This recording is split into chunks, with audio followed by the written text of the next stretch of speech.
Israel ने Lebanon में Hezbollah के खिलाफ सैन्य अभियान तेज कर दिया है। इस बीच मध्य बैरूत में एक 8 मंजिला इमारत को निशाना बनाया गया है। इस पर 4 मिसाइलें दागी गई। हमले में सुरंगों को तबाह करने वाली मिसाइलों का इस्तेमाल किया गया। जिस जगह पर हमला किया गया वहां गहरा गड्ढा हो गया है। इजरायली वायुसेना ने बैरूत के दक्षिणी उपनगर में हिजबुल्लाह के कई ठिकानों को भी निशाना बनाया। अमेरिका के नवनिर्वाचित राष्ट्रपति अगले साल जनवरी में शपथ लेने से पहले अपनी कोर टीम के लिए एक के बाद एक नामों का ऐलान कर रहे हैं। अब उन्होंने कृषि मंत्री के लिए अपनी पसंद की घोषणा की है। ट्रंप ने ये जिम्मेदारी ब्रूक लेस्ली रोलिंग्स को दी है। ब्रूस लेस्ली एक अमेरिकी वकील है और ट्रंप की काफी वफादार मानी जाती हैं। अमेरिकी चुनाव के नतीजों के आने के बाद सियासी गलियारों में चर्चाएं जमकर हो रही हैं। वहीं इसी बीच निर्वाचित राष्ट्रपति डोनाल्ड ट्रंप को लेकर दुनिया के 2 सबसे अमीर व्यक्ति एलन मस्क और जेफ बेजोस भिड़ गए हैं। टेस्ला के CEO Elon Musk Donald Trump के सबसे मुखर समर्थकों में से एक हैं, तो वहीं बेजोस ट्रंप के आलोचक हैं। बेजोस के वॉशिंगटन पोस्ट में अक्सर ट्रंप के विरोध में लेख छपते रहते हैं, तो वहीं एलन मस्क ने कहा कि बेजोस की सभी भविष्यवाणियां गलत साबित हुई। इन दिनों कनाडा के प्रधानमंत्री जस्टिन ट्रूडो को विरोध का सामना करना पड़ रहा है। आपको बता दें कि कनाडा के शहर मॉन्ट्रियल में हिंसा के बीच कनाडाई प्रधानमंत्री जस्टिन ट्रूडो को भारी विरोध का सामना करना पड़ रहा है। दरअसल उनका एक वीडियो वायरल हो रहा है जिसमें वो टेलर स्विफ्ट के कॉन्सर्ट में नाचते गाते दिखाई दे रहे हैं।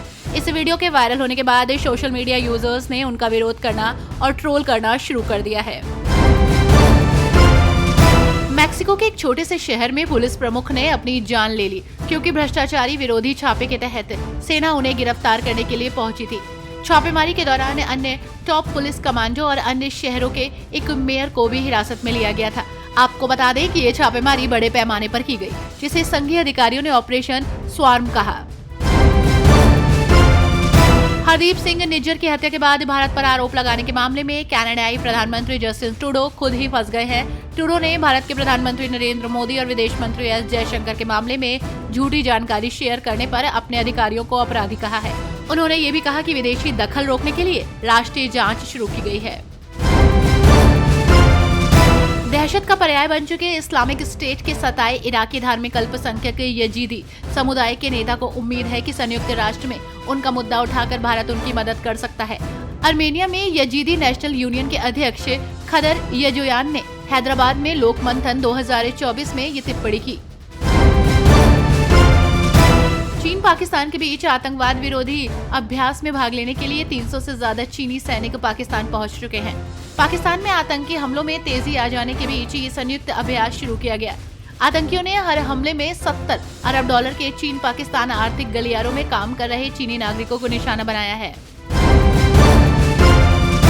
इंटरनेट पर अक्सर सुर्खियों में रहने वाले दुनिया के सबसे अमीर उद्योगपति एलन मस्क एक बार फिर चर्चा में बने हुए हैं। दरअसल उन्होंने भारत की चुनाव व्यवस्था की तारीफ की है और साथ ही अमेरिका की चुनावी प्रक्रिया पर तंज कसा। दरअसल सोशल मीडिया पर एक यूजर ने पोस्ट किया जिसमें एक आर्टिकल की हेडलाइन को पोस्ट किया गया था जिसमें लिखा था कि भारत ने एक दिन में 64 करोड़ वोटों की गिनती की।